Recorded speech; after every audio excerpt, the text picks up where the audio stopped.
नमस्कार, अपने YouTube channel पर आप सभी का स्वागत है। आज का ये वीडियो फ़ोनपे, गूगल पे या पेटीएम या फिर अन्य यूपीआई से पेमेंट करने वालों के लिए है। रिक्वेस्ट मनी स्कीम के बारे में आज की इस वीडियो में बात करेंगे कि आपके साथ में रिक्वेस्ट मनी स्कीम कैसे होता है, यानी धोखाधड़ी से जो पैसे ठगते हैं वो कैसे ठगते हैं। तो रिक्वेस्ट मनी स्कीम को आप एक बार ध्यानपूर्वक समझ लो कि आपके साथ में फ़ोनपे, गूगल पे या फिर पेटीएम से कैसे धोखाधड़ी होती है, आपके साथ में कैसे फ्रॉड होता है। तो चलिए इस वीडियो में जानते हैं कि आपके साथ में कैसे होता है ये फ्रॉड। धोखेबाज आपको एक यूपीआई पेमेंट रिक्वेस्ट भेजते हैं, यानी धोखेबाज जो होते हैं आपको एक यूपीआई पेमेंट रिक्वेस्ट भेजते हैं, जैसे कि गूगल पे, फ़ोनपे या फिर पेटीएम पर। इसमें लिखा होता है रुपये 500 कैशबैक क्लेम करें, इस प्रकार लिखा होता है, या फिर लिखा होता है स्क्रैच कार्ड विनिंग 1000 रुपये। तो आपको लगता है पैसा मिलने वाला है, लेकिन असल में वो आपसे पैसा मांग रहे होते हैं, भेजने के लिए नहीं। और आप पिन डाल देते हो। होता क्या है कि आपके सामने जो रुपये 500 केस पे क्लेम करें या फिर स्क्रैच कार्ड विनिंग 1000 रुपये इस प्रकार लिखा होता है। आप उस पर क्लिक करते हो और वहाँ पर क्या होता है, आपसे पिन मांगेगा वो। तो आपको ध्यान रखना है, आज तक आपने देखा भी होगा कि आप पेमेंट करते हो तो ही आप पिन डालते हो। अगर आपके सामने से कोई पैसा डाल रहा है तो आप पिन क्यों डालोगे। अगर आपको किसी के पास दूसरे के पास भेजना है तो ही आप यूपीआई पिन डालोगे। तो इस बात का ध्यान रखना कि अगर आपके पास अगर कोई पैसा आ रहा है तो आपको पिन डालने की ज़रूरत नहीं होती है।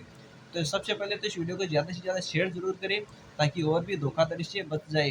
क्योंकि ये सभी के साथ में या सभी के पास में इस प्रकार का जो 500 कैशबैक क्लेम किया स्क्रैच कार्ड विनिंग 1000 रुपये सभी के पास में पेटीएम, गूगल पे, पेटीएम पर आता है इस प्रकार का मैसेज। तो सभी के साथ में इस प्रकार की धोखाधड़ी होती है।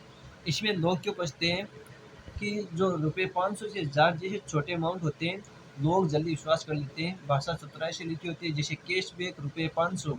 लोग जल्दबाजी में ध्यान नहीं देते कि वो पैसा भेज रहे हैं ले रहे हैं।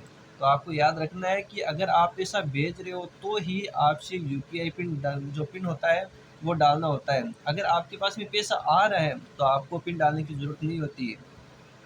याद रखिए, यूपीआई पिन सिर्फ पैसा भेजने के समय डाला जाता है, लेने के लिए नहीं डाला जाता है।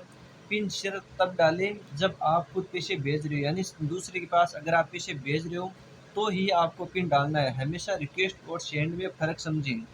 तो इस बात का ध्यान रखना, रिक्वेस्ट और सेंड में फ़र्क समझें।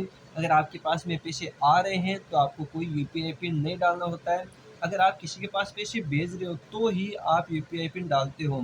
तो अगर आपके पास इस प्रकार कैशबैक 500 रुपये या 1000 या 50 या 100 कुछ भी लिखा होता है, तो आपको अगर आप पिन अगर आपके लिए डालने के लिए अगर वहाँ पर मांग रहा है कि आप पिन डालो तो आपको 1000 रुपये मिलेगा। तो इस बात का ध्यान रखना, अगर आप पिन डाल रहे हो तो आपके अकाउंट में जो पैसे हैं वो कट सकते हैं, आपको मिलेगा नहीं।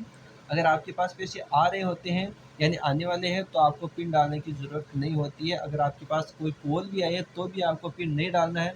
अगर कॉल आए कोई फ्रॉड वाले का, तो वो बोलते हैं कि अगर आप पिन डालते हो तो आपको 2000 रुपये, 5000 रुपये या 50 रुपये या 100 रुपये आपको मिल जाएंगे। लेकिन अगर आप पिन डालोगे तो आपके अकाउंट में जो पैसे हैं वो कट जाएंगे, आपको मिलेंगे नहीं। तो इस बात का ध्यान रखें। और जानकारी ज़रा सी भी अच्छी लगी तो वीडियो को लाइक और चैनल को सब्सक्राइब जरूर करें और इस वीडियो को ज़्यादा से ज़्यादा शेयर जरूर करें। धन्यवाद, मिलते हैं अगली वीडियो में।